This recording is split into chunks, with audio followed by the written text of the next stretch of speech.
Bonjour, je m'appelle Arnaud Burillon, j'ai 31 ans. Je suis géomètre topographe chez Lorban TP depuis maintenant 10 ans.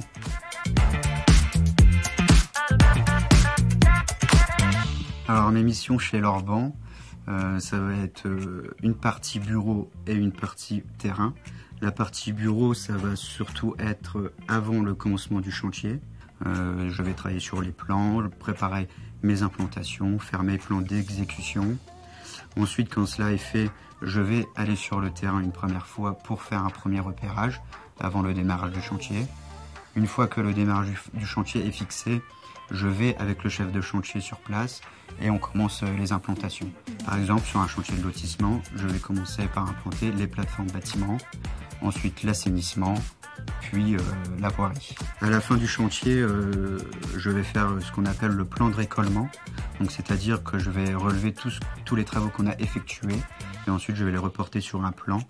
Le plan ensuite fini, je vais transmettre au maître d'œuvre qui lui va ensuite pouvoir facturer le chantier. Dans le cadre de mon métier, je suis amené à utiliser donc AutoCAD Covadis. Covadis va servir surtout pour la modélisation 3D, que ce soit pour la voirie ou pour l'assainissement. Et AutoCAD, ça va être tout ce qui est le partie dessin.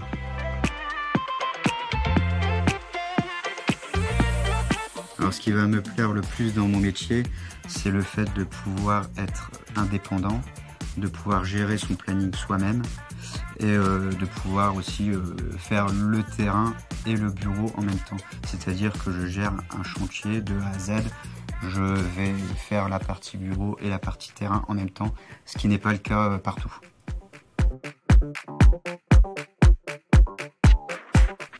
Donc les conseils que je donnerais à une personne qui veut postuler en tant que géomètre dans les travaux publics, ça va être savoir se former tout au long de sa carrière, puisque notre métier est en constante évolution, notamment avec les logiciels qu'on utilise, mais aussi les appareils, donc le tachyomètre ou le GPS. Aujourd'hui, il existe même les drones. Avec les drones, donc une formation drone, c'est quelque chose, c'est un plus, on va dire, pour nous. Et l'autonomie aussi, très important, et savoir discuter, parler avec les autres, bien communiquer.